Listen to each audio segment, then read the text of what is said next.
Hello, and welcome back to another episode of the Distant Tourist Podcast. I'm Robert. And I'm Thomas. And this is the podcast where each week we look at one of Japan's 47 prefectures. And this week we are taking a look at Chiba Prefecture. Thomas, you want to give us the introduction for this week? Sure. Chiba is really the first prefecture that you go to if you're going to generally visit Japan. Chiba is where the big international airport is.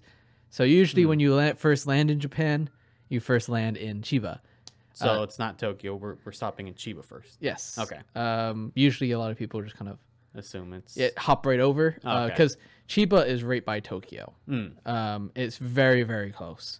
So people just kind of hop on a bus or a train and you're in Tokyo. Yeah. But there's a lot of things to do still in Chiba. The most famous thing in Chiba is Tokyo Disney. Oh, good old Disneyland. As I understand, there are two different parks there this time.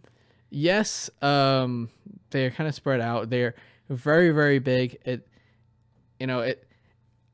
kind of hard to explain because it is Disneyland. You know, it's similar to Disneyland here in LA, but it still has its own unique twist to it. It has its own kind of structures and different rides and stuff like that that still have its own. So it makes it still a very unique trip. However, it is still a Disney amusement park, which if you are very much into Disney, this would be the place to go and number one place to put on your list. Yeah. But it is Disneyland. It is the Japanese version of Disneyland. So it's gonna be different, which that could be a very good thing or a bad thing depending on what your opinion is. I think it would be a very good thing because going to the same park again and again and again would get boring. So that would bring something brand new. And if you haven't gone to a Disneyland, like I do not remember going to Disneyland. I think I went when I was like 3. Oh, okay. Yeah, I went when I was really, really young. And the only thing I remember was there was a Star Wars ride that I rode 3 times because I loved it so much. It wasn't even like an actual ride. Yeah. It was the Star Wars thing that had it was essentially like a movie. So you sit down in a chair and you buckle in. Yeah. And essentially it's like a big box that just moves you. Yeah, I'm pretty sure you're thinking of Star Tours. Yeah. Is it that one? I can't even remember the name of it. I was so young. I just remember that was like my favorite ride out of everything. No, it's pretty awesome. Yeah. Other than that, I don't remember much. I think I enjoyed the Haunted Mansion, but I cannot remember. This was, I was 3, so that I just remember that one ride being the ride of my life. Yeah, no, I can definitely see that being a thing for like especially your first time. I'm kind of in the complete opposite spectrum where it's like my parents took me all the time growing up. Oh, okay. Like, especially because we had relatives in the area. It was pretty easy to Well, you go also used to live near LA. Or near the area, right? Yeah, yes and no, like a couple hours away, but like the thing was that it was never hard to get into the area. Like if we want to do a day trip, we could. Obviously, if we're going to Disneyland, we'd spend the night there. But like going to LA was like you could do it a one-day thing. But yeah, no, we went to Disneyland a lot, especially when I was really young. My mom would I can only remember some of it, but I remember like getting like the 50th anniversary years. Like that was like a big thing at the time. I can remember seeing some of the rides change. Like I think Star Tours changed like twice. I think I couldn't remember because I don't like go anymore. But like at the time, I will say in my own experience, I like Disneyland better than Disney World because I've been to both. But I think Disney World is more impressive because it's just really big. Yeah, I would love to go in more and nowadays when with brand new things where there's like things I think you could build your own lightsaber now because Disney now owns like every single thing in the world. So I think that would be really fun and cool. Like don't get me wrong, I'm like I would love to go there as an adult now, kind of going in, but it doesn't have the same feel, I guess. I don't know if it's because I've become more cynical as I've gotten older, but like the Magic Kingdom doesn't like feel as magical to me. Which, say what you will about it. Well, the original Disneyland was built on a swamp, from what I remember. It was apparently a huge undertaking to build Disneyland. Oh yeah, we could go on for like hours of like documentaries, like because I've seen quite a few about the whole thing and like how much of a mess it was especially on the first day where people just hopped the fence to get in. But like, I'm obviously not gonna get too far off the tangent. And on all that the conspiracies about it too. Yeah, we those are fun. I actually really enjoy the conspiracies about Disneyland. Yeah, I have a lot that I could share. I'm not going to because if we do, we're gonna be on like a 2-hour tangent, and I'm like trying not to feed into going it. back to Chiba. Yeah, I would if I was an adult, and I would. As an adult, I would like to go to Tokyo Disney if I was going to go back to Disneyland because at least different the layout, still. yeah, it'd feel different at least to me. But yeah, I definitely think that's like the big thing that like happens there. But for those who are more into like the video games and anime stuff, I'd be remiss to not mention that they got Jump Festa and Tokyo Game Show there, which it's Tokyo Game Show, but it's in Chiba, but it's like right past the line into Chiba. So anyway, Jump Festa and Tokyo Game Show take place in the Makuhari Messe Hall, which is like in like the very edge of Chiba, as I understand it, like why they call it Tokyo Game Show and still all that. Jump Festa is run by Shueisha, who is, Shonen Jump stuff, Dragon Ball, One Piece, My Hero Academia. That's Okay, yeah. They, you see a lot of the new anime stuff. You see like new displays for new products, stuff like that. You can also see upcoming games for stuff like, for example, I think Jump Force, or even I think last year they had the new Monster Hunter that just released earlier this month. So Wow. yeah, no, they do quite a few things. And then if you didn't care as much for like the more anime specific focus, they also have, I believe, later in the year, Tokyo Game Show, which is kind of like a mixture of a press and fan event where like the first 2 days press goes in, sees what newest games is coming out from Japan, but also some Western stuff. And then the final 2 days, the fans get to go walk the halls, see the new stuff, try the new stuff. One of the most surreal pictures I found while looking into it was like a bunch of people playing COD. I don't know which one it was, but I was like, it's kind of weird to see Call of Duty in just Japan, especially with surrounded by like anime stuff everywhere. I think actually some of the COD games actually are banned in Japan, from what I remember. I know there's one of the friends that we had for a exchange student came to here to California and really wanted to play, like, I think it was COD. I think it was the World War II one, because that was banned. Like, apparently COD has a huge following, and for the people that aren't very much into video games, COD is Call of Duty. Sorry, excuse me. And there's quite a following in Japan. It is quite big, but the Japanese government does kind of keep a watch on what is released, and because I believe in the World War II one, the main focus was Japan as the enemy, they banned the game. So yeah. Oh boy. But yeah, unsurprising to like both of those conventions. You got like cosplayers, which I'm not too familiar with the cosplay scene in Japan. I know that it's pretty popular here, at least in the anime community, especially because like whenever I've gone to conventions, you see a ton of cosplayers. As it has been explained to me a couple times, like if you're not at a specific event for it, you just don't bother wearing cosplay or anything, which like you'd say is like duh, but like apparently like no, people actually get really unhappy if they see you wearing cosplay, where like here in America, if you just start walking around in cosplay, people might think, it's a little weird or something like that. At like the worst, but like for the most part, people just leave you alone here. Mm. But yeah, I think at some point I'd definitely like to explore more of the cosplay culture in Japan.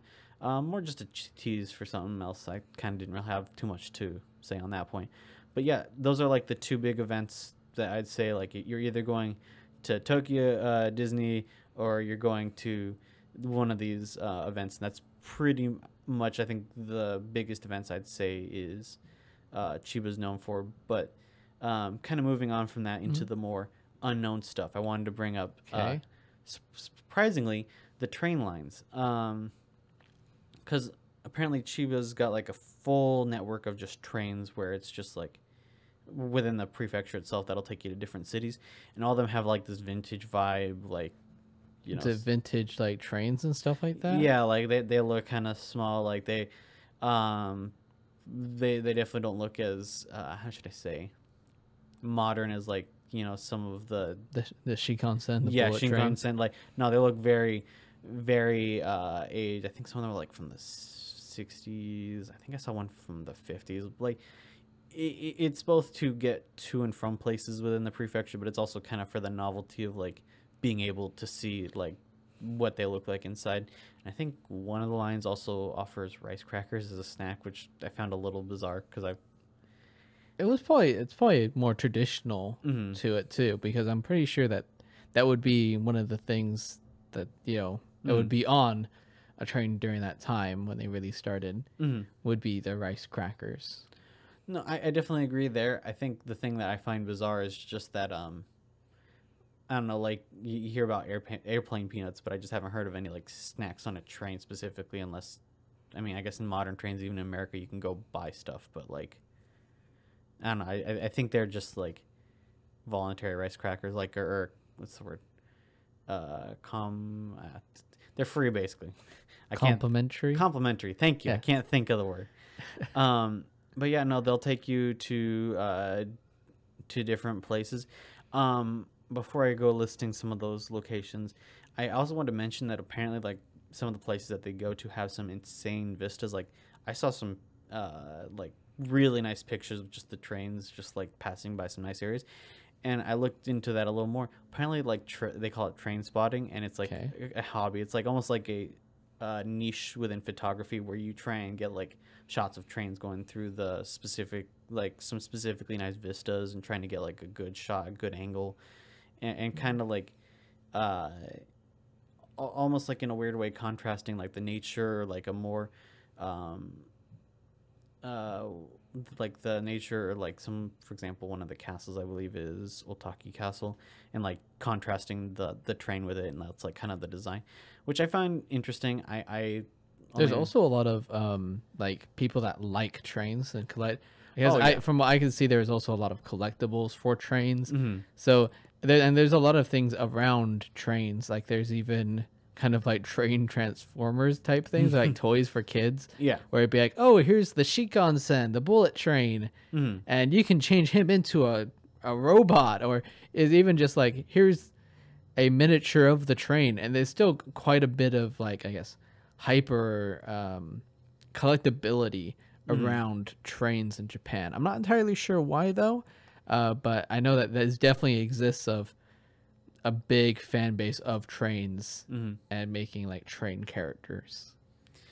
Yeah, and I definitely, after like looking into it, definitely see that more now, because apparently like even one of the things that somebody said or that I saw in some of the articles is like, oh yeah, like sometimes people just ride the trains just for fun, like it's their day off, I'm gonna just hop on one of the trains and just just ride on the trains for I could see that. I could see me doing that. Oh to no, be I'd honest. love to. Yeah. You just take your camera and you just go, okay, well, I'm gonna go here and back for the day, and it could be very relaxing. Also, depending on the scenery too, as you could be going through a bunch of like beautiful fields, and especially during spring with the cherry blossoms. I've heard that some train rides are absolutely magical because you are just going through like a tunnel of cherry blossoms that are in full bloom, and then there are also still like petals coming down, and so it really would feel like a dream with everything that would be going on. Plus, if you have allergies, I mean, it would be horrible. But As long as it doesn't get into the train, I guess you'd be fine. But I guess the second it opens the doors, all bets are off. I can definitely see the appeal, especially because for me, I've taken the train from where my nearest station to Santa Barbara, which is like about an hour and a half, 2 hours, about. And like at first, it's like uninteresting, you know, the things happen, and then you get on the coast, and then it's just like gorgeous shot because you are just get the full view of the ocean. Mm-hmm. It looks really good, so I can definitely see the appeal. But as I understand, like Chiba's got like this whole like culture around trains where like people are just talkative, especially when you're just on those trains where it's just like, oh, I want to talk. Do you know about this train? You know, or how do you feel about it? You know, where are you from? That kind of thing. So I felt like that was definitely an interesting thing to bring up. Some of the locations, just to kind of run them off because I didn't want to go into specific like museums or stuff like that. They have like you can go to Ichihara City, which will drop you off by the Lakeside Museum, and they also have like an International Arts and Crafts workshop nearby. You can stop by Yodo Hot Springs, so you can get your hot spring fix if you're on the way. Ooh, bless you. Thank you. And then you can, like I mentioned earlier, you can get a view of Otaki Castle, which I felt was just like you can get the full like almost like a quick trip to just see all like some of the highlights of Japan, even in just taking some of these trains. Like if I just hopped on one for one day, I'd probably see like just about everything. There is one last place I'd like to bring up, but I will save it for the end of the episode. So for now, I believe you have some things that you wanted to talk about. Sure. I was going to talk more about food. Oh boy. Yes.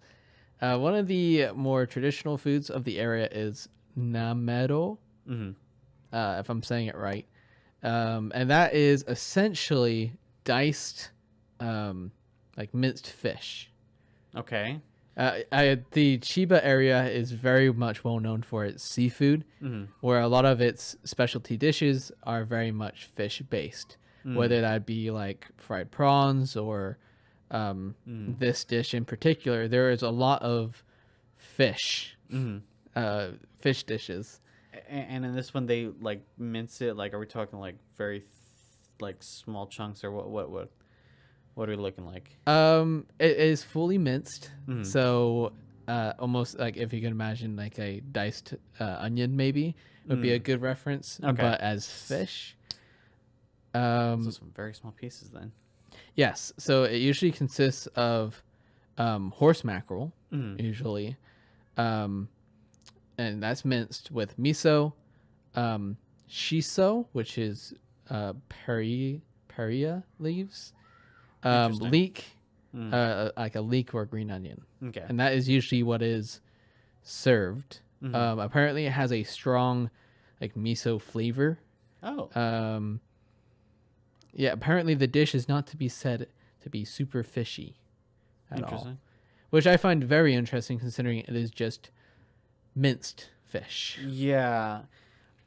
But also it makes sense because I know someone that works with a lot of food, and taking a lot of food classes and that, you do not want to buy fishy fish. If the fish smells fishy, that means it is not good fish. A good fish, a fresh fish, does not smell fishy. That is such a bizarre saying because that almost seems counterintuitive on the surface. Yeah. So like if you pick up a nice fresh fish and you literally just smell it, it's not gonna smell like that. You know, usually people have like that fishy smell that they think about. It doesn't have that smell. If you leave it for a couple of days, then it will. And that's usually a really easy way of telling how fresh a fish is the smell of it. Like if you walk into like a butcher and it just reeks of fish, something went wrong. That means that they must not have that great of fish, or something's definitely wrong there. Some people, I think, when they think about fish, they think about like a fishy smell. So yeah, that's not entirely true. So I can see why this doesn't have like an overly fishy taste to it. Other than that, there are two main products of Chiba that I actually wanted to talk about. Okay. The first one is peanuts. Okay, I'm sorry. What? Peanuts. Chiba is like their main plant, like how Ahime's is a mikan or a mandarin orange. Theirs is the peanut. And we're talking just your normal peanuts, the kind that you imagine when you think of just Yeah. So okay. they actually have a really rich history of peanuts, of Uh-huh. peanut farming. Okay. It began back in 1876 Okay. when they really got the beans for it in order to grow peanuts. And since then, they are 90% of peanuts consumed in Japan are made in Chiba. Wow. Wait, no, Chiba produces 70%. Oh, okay. Wait, oh my gosh, this statistic is weird. So, 90% of peanuts consumed in Japan are imported. However, the other 10% is really Chiba. Okay. And Chiba's peanuts have a rich flavor and apparently a delicate sweetness. So they're just that 10% that sticks out in this case. Exactly. Okay. They are very much the quality over quantity. Okay. Also, one of the main things that people eat with it is peanuts and beer. Okay, yeah, okay, that's about on point, yeah. Apparently, it's supposed to pair extremely well with Chiba peanuts, which I would be very much excited about. Do they have a recommended beer to pair with it? They do not. Interesting. And another, I guess, Chiba specialty is boiled peanuts. Where peanuts are normally dried and harvested over time. Okay. That's kind of like their preparation stuff. Right. However, they still shell the peanuts. They could wash them, boil them, and eat them whole. But the boiled peanuts usually go bad fast. So when you do it, you're eating all of them at that point. Essentially, yes. Okay. But sometimes it is put into beverages to enhance their flavor. Interesting. Apparently, this is what complements tea or beer the best. Okay. Is a boiled peanut. Interesting. I don't think I've ever tried a boiled peanut. I have never tried a boiled peanut, but as a kid, I loved peanuts, especially shelled peanuts. I just absolutely loved them. That's just how I was. I was very much, I love real peanuts. I had peanuts one time when I was really young while I was on an airplane. Haha, but I got sick right after, and so I just did not eat peanuts for the longest time. And only recently have I tried eating them again. And at this point, I can safely say, yeah, they're all right. I always get them shelled because I think I do not really like them it's like roasted unshelled. They're okay, but I feel like they are more fresh shelled. If that dried and shelled, I feel like.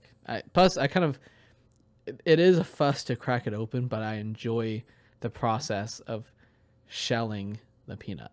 It's actually one of my least favorite parts about trying to eat a peanut. For me, it's my favorite because I find them pretty fun because you just pop it and then eat it. I mean, yeah, that's fair. I can't say I don't understand. I love eating pistachios, and it's not the same process, but it's it's a process of still opening the shell and eating the peanut. Yeah. Other than that, they are very much known for their soy sauce. Is there anything specific about their soy sauce? So their soy sauce. So a lot of Japan's soy sauce is made here, and that one is definitely a yes. Okay. Where a lot of major browns like Kikkoman and Yamasa originate and make their soy sauce in Chiba. I think Kikkoman is the soy sauce that you find any restaurant that has soy sauce in America usually uses Kikkoman. Yeah. I use Kikkoman in my. I have a large bottle of Kikkoman in my cupboards. I don't, but only because recently I've started trying more different soy sauces in small little packages, but that's besides the point. And it's about a third of Japan's soy sauce is made in Chiba. Interesting. Yes. And I also kind of wanted to talk a little bit about the process of soy sauce. Okay, please enlighten me. Because I didn't really know about it, and I feel like it's a really interesting topic. Mm-hmm. There are two different kinds of soy sauce. What, like regular and low sodium, or? No. There is traditional, Okay. and then there is like a chemical.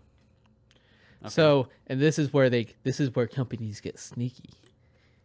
Is you gotta look for traditional brew, because it is a lot better. As someone that usually cooks Asian dishes, I highly recommend traditional brews. Okay. Those could still have low sodium and stuff like that, but you want to look for it to specifically say traditionally brewed. Do you know, or could you kind of tell me, like, what kind of, is that like a better flavor that comes out of the soy I sauce? feel like it is very much tastes better. It is more natural. The other way is full of chemicals. If it does not say traditionally brewed, it is chemically brewed. But you don't like want to put on a bottle chemically brewed. You know, it's not going to go great with people. So I want to run through a couple of the processes. So Okay. traditional brew. This is like the one I really wanted to touch on, which I found surprising because I actually had no idea. Yeah. So it is made by soaking soybeans in water Okay. and roasting and crushing the wheat. Then soybeans and wheat are mixed with cultured mold. Cultured, I'm sorry, what? Mold, Mold, okay. yes. Commonly known as aspergillus, I feel like I've heard that name before for some reason. and left for 2 to 3 days to develop. Okay. So essentially, you soak and roast your soak your beans, and then you roast and crush your wheat, and then you slap it all into one thing with some mold. I guess you let it ferment at that point. So what happens is next water and salt is added, and then it ferments in a tank for 5 to 8 months. Oh, I thought it was just a 3-day process. Oh no. No. Usually it takes a lot longer because it's actually got to ferment. Okay. It's actually going. So during that process, so this is very much a breakdown of what's happening. Okay. During the fermentation, enzymes from the mold act on the soy and wheat proteins, gradually breaking them down into amino acids. The starches are converted to simple sugars, then fermented to lactic acid and alcohol. Okay. And after it's all done, the mixture is laid out on onto cloth and pressed to release the liquid, and then the liquid is pasteurized to kill any bacteria. Oh, okay. And then they bottle it. Interesting. And that is traditionally brewed. Chemically brewed, it is much, much faster and cheaper. And this is why I always say go traditional, is because chemical is fast and cheap to produce. Okay. And I imagine that would sacrifice flavor at that It point. does. Yeah. It completely does. So the method is known as acid hydrolysis. Okay. For any of those chem majors out there, Oh, I'm this telling is you. fantastic. I'll tell you right now, half of these terms are like starting to go over my head. So essentially, it can produce soy sauce in a few days instead of months. Okay. So that's where you get the soy sauce within a few days. This is the chemical version. So it almost catalyzes the reaction. Essentially, yeah, it's what they're speeding things up. So soybeans are heated to 176 degrees Fahrenheit, 80 degrees Celsius for those Celsius people out there, and mixed with hydrochloric acid. Oh. This process breaks down the proteins like the mold does, but much, much faster. However, the resulting product is less attractive in terms of taste and aroma, since many substances produced during traditional fermentation are missing. Interesting. So, so therefore, extra color, flavor, and salt are added. Of course they are. then that's why I say chemical version sucks, because they are literally it doesn't even come out the same color as traditionally brewed soy sauce. They add that stuff into it. Ugh. So that's why I say always look for traditionally brewed on a thing, because you want that mold process in there. Give me the mold, man. Because does give a better aroma and taste. I think one of the biggest things is aroma. So yeah, that's one of the bigger things. People say that you taste with your nose first and then move on. Those are the food products I wanted to touch on. I just thought the whole process of making soy sauce to be very interesting, because I always pick up a bottle of soy sauce. I don't really know what goes into it. I just knew that you wanted traditionally brewed because the chemical version was very much just a rush job almost. Yeah, all I knew was get traditional, never get chemical, or never get the off stuff, and then I'll definitely say I didn't know, but it would probably explain why I really like some soy sauces but really dislike other ones. So now I have to go to the supermarket, investigate every single soy sauce. I always double check, because it just tastes better, in my opinion. So now that you know about soy sauce, I'm actually getting hungry now. I wanted to kind of move away from food, and there was one place I really, really wanted to go to, which is still very much my nature side, which is Nako Kiriyama, which is also known in English translation as Saw Mountain. Sounds I can't help but think of the movie when you say it that way, but okay. Saw. But this mountain has a very fun trail to it, I believe. So this actually used to be a quarry during the Edo period. So they actually still have these massive tunnels that go deep underneath the mountain that you can actually go up to, like, the entrance on and look down into, and it looks crazy. It almost looks like if you played Legend of Zelda: Ocarina of Time. There's the forest temple where it looks very much like that. Okay. Just kind of like the nature, but the temple's just kind of hidden within, kind of thing. Yeah, it's very much. It has that regrowth to it because they ended up shutting it down. Oh, okay. But there's still obviously all of the tunnels underneath that still lead to places, and they put down things that saying "do not enter" because it is still very, very dangerous. Yeah. Plus, you don't want people just wandering in there and, getting lost. Adventure, and in all seriousness, after like our whole thing about caves and with Kagoshima, no, there's no way you're gonna get me to do anything like that. Other than that, there is also a 100 times scale of canon, or canon, and the Great Buddha is on the mountain. Oh, that's cool. It actually is a big Buddha, as they say.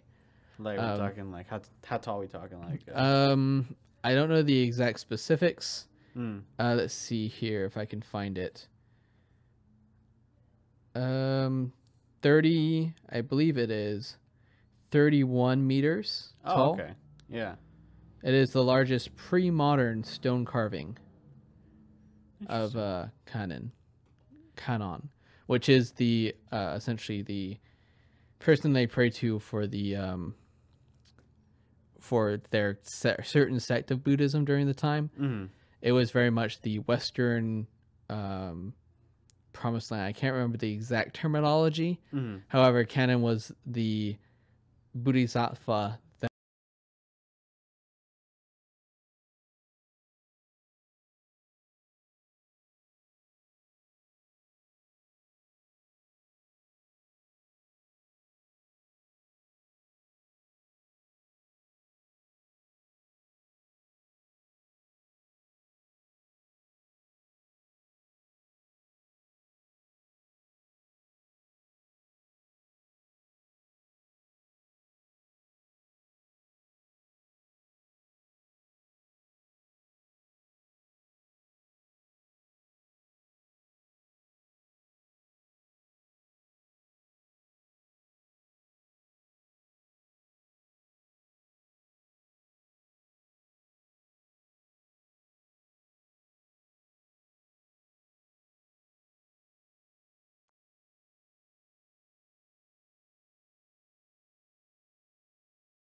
Approximately, it could be Approximately. Yeah. I'm not good with math. I study English, so it's not my strong suit. Yeah. But that still is quite huge. I know that I actually did not. I totally forgot about this site until I started doing my research on it, because I actually saw a video on this where another person, that same person that I used to watch when we talked about the Hokkaido episode, Robbie Huang, he went with his friend to this place, and there's a cliff that you can go onto. There's a certain point. I believe the point is called Hell Peak Point, because the actual point, I don't know how to really describe it, is the walls are very much almost like a square, right? However, there's an offshoot at one of the corners that goes out, and it goes out and then it dips in almost. Yes. However, it's still sturdy enough for people to stand on it and all that. For now. So when you go there and you can look out, it gets really, really, really trippy, because it's almost like you're standing on nothing, because the rock goes underneath. So it looks very, very, very sketchy. But it has an amazing view of the entire area. Because you can also see the bay usually on a clear day. Oh, that's pretty cool. You'll be able to see Tokyo Bay. You can see the other surrounding mountains. It is still a very, very stunning view. Just kind of sketchy. Yeah, already a part of me is just like, nope, no thank you. So Even you though can I like the danger. you can of course stand on that. They have railings, so you don't slip. I'd hope there is, because it's just kind of asking to get hurt. But yeah, there's that. And I think that would look very fun.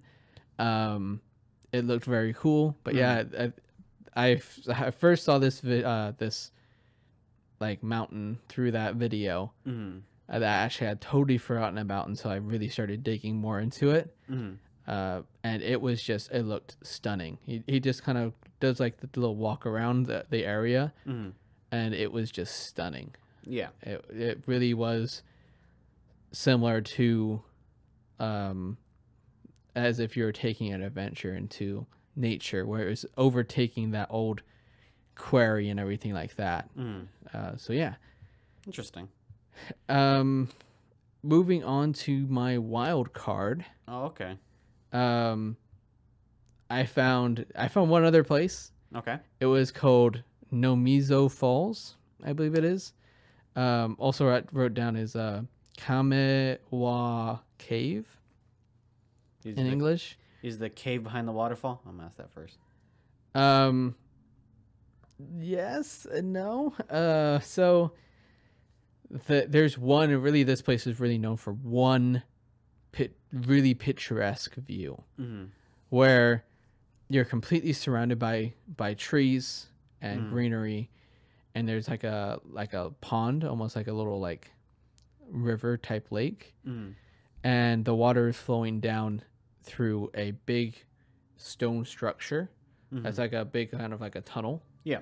And the water is coming down into the pond. It very much, people reference it as Studio Ghibli-esque, because it is very much as if you're entering into a new forested area. Interesting. Yes, it is very much known for that one area and being just so much like Ghibli. I think the one that they're really referencing is My Neighbor Totoro, where they one of the little girls goes through a tunnel into the really big open tree which is Totoro's home, and it's kind of got that aspect to it where there's this big tunnel that you can look through, and it's almost like it's totally different, that goes into nature itself, and that is really, really well known for that. And it goes down into what is Nomizo Falls, which the water then runs off into the like a fall type thing, but it still looks like a river. Yeah. However, it's called the falls. Okay. Sounds like a really nice place to just kind of, I guess, kind of recenter yourself almost in a way. Yes, I think It is extremely picturesque. The pictures I've seen of it, it really does look like it's out of a Studio Ghibli movie. Mm. I don't know if I'd go through it because there's an F ton of water. I'm pretty sure they have it all restricted anyway. Nothing ventured, nothing gained. Yeah, so but I think this would be very much a place to reset yourself. Mm. To just kind of go, okay, I need a relaxing day. Yeah. And see a really relaxing view. And plus, I mean, from what I could tell, it's not super busy there. Mm. It's not super touristy yet. So you can still have some sort of peace and quiet. We're contributing to the problem. Oh no. Yeah. Anyway, what was your wild card?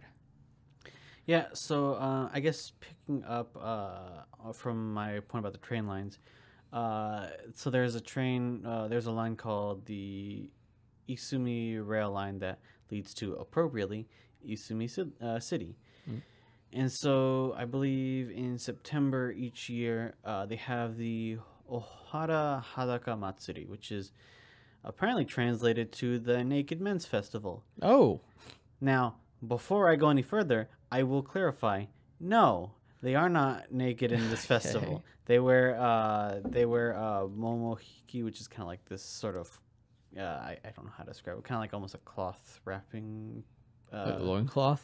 Something like that, but like I there's like a different design than what I think most people would kind of think about. But either way, no, they're not naked. Moving on. So apparently this tradition has been going on for about 300 years. Each year, it's kind of like a festival to pray for like a good harvest and good fish catches. You want to get a lot of fish, good harvest, of course. And so what happens is that local residents carry mikoshi, which are like portable shrines. Okay. And so then they take them into the sea, and then they kind of like almost like sort of, I don't know how to put it, like they just kind of like mess around with the shrine in the water. It might be the best way to put it. Like they're just out there for like probably trying to get like the the water's blessing. Yeah, I'm pretty sure that's the purpose, but like I can't describe the action because it's not like some like super coordinated like effort. Like the most coordinated is that I've seen is like at one point they're in the ocean and then they just toss the shrine up and then catch it like right after, and it's like, oh, okay. Like it almost seems like it's very impromptu with what they do with it. Well, I gotta think that they're also probably battling all the waves of the ocean. Well, yeah, definitely. So I mean, it's still got to be pretty crazy. I think that what they're trying to do is there's probably usually in one of those portable shrines there's like a artifact or something like that in there, and they're probably trying to get some of the water onto the artifact. Yeah, I did definitely see them, like some people just like trying to like flail it around towards the shrine to get a better harvest and blessing from the ocean. Yeah. And so yeah, they do that, but then they also like at some point they'll just perform what they call the Owakare Shiki, which is like the farewell to gods, where the participants, people carrying it, will just carry it around through the city. And then they'll also specifically go to the Ohara Elementary School and apparently just like run in circles there with the shrine, and also do more of like the tossing and then like kind of messing around with it. And so they do that like twice. And interesting, yeah. Yeah, they do it twice, one each day because it goes for 2 days. And so on the second day, as they're doing it the second time, they take it, then they go back to the ocean, and then they kind of do like a final farewell where apparently they light up the shrines and then send them off, almost kind of like, I guess you'd say, in like a Viking style, with like the send it off in a ship where it's on fire kind of thing. But yeah, no, then it's kind of like a big event where like they'll have singing and a fireworks display to cap off the whole thing. And I just thought it was really interesting because I think at one point we talked about like some of the crazy festival traditions where people will do all sorts of crazy things with shrines. I believe at one point you even talked about like a tradition where some people like collide and battle with shrines. Yeah. But I was just like, yeah, I hadn't heard of them just going into the ocean and being, I almost want to call it one with the ocean, but I don't want to make that assumption.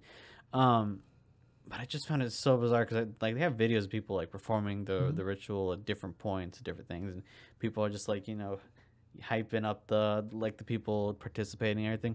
And I was just like, yeah, I want to get into that hype. I want to see I want to see that thing go in the ocean. Heck, I'll even do it. But that's just more of a thing I just found interesting and like hadn't heard anything about until I had to like look it up on the site because it was mentioned offhand when I found it. So I was like, well, what is this? I didn't even see anything about it when I was doing my research. Yeah. So I definitely was pleasantly surprised with what I found. When is it usually? I believe, according to the website at the time, it was the September 23rd to the 24th. I don't know if September? Yeah. Ooh, that water's got to be cold. Yeah. I would not want to go in there. Yeah, I kind of would, only for this experience, because you'd be doing like a bunch of people at that point. So it's because I imagine what you described as what the clothes they're wearing doesn't cover anything really other than their privates. Yeah. The way I'm envisioning it is more like a sumo type clothes where they have like the big cloth that essentially covers their junk, so they're not stark naked. Yeah. That's what I'm essentially envisioning them wearing during the festival.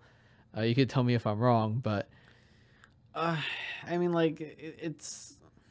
Is it similar at least? It's similar. It's similar at least. Like, yeah. I'd have to grab a picture, which I don't have on me right now, unfortunately. But like, in this case, I'm almost kind of simplifying that a little more.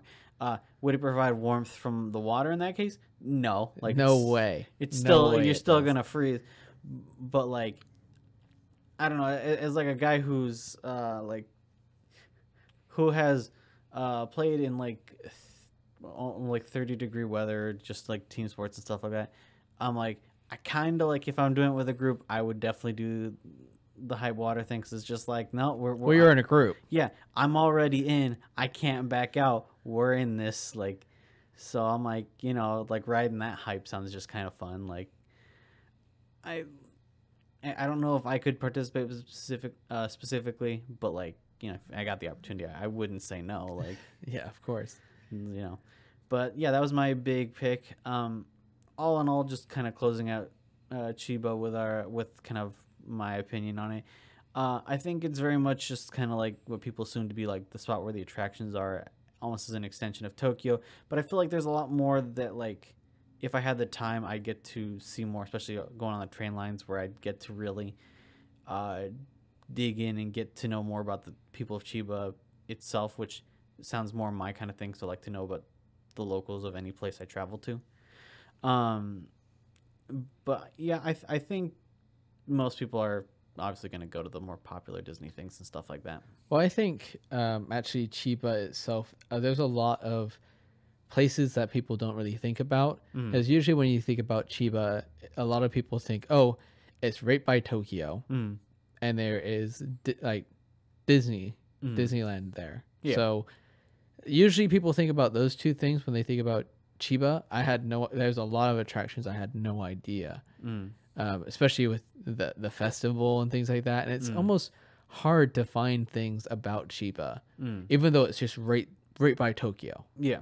So I think maybe because it's right by Tokyo, it kind of loses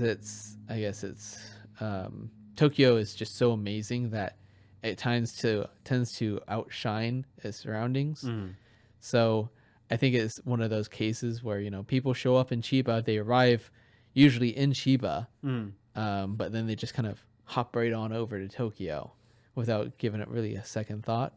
So hopefully, if you're planning a trip to Japan, maybe stop by Chiba and maybe do a few things there. Yeah, maybe just, go run in the waters, Right.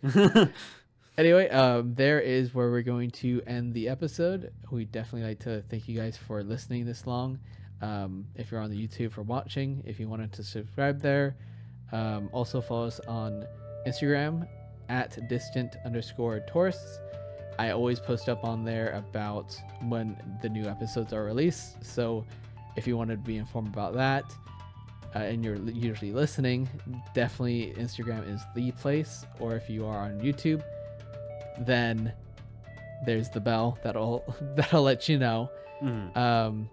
And definitely let us know. Reach out and let's see what you guys think. If you've ever been to Chiba and you really want to express, where you went, that'd be amazing as well. But yeah, until next time, guys, thank you. See you.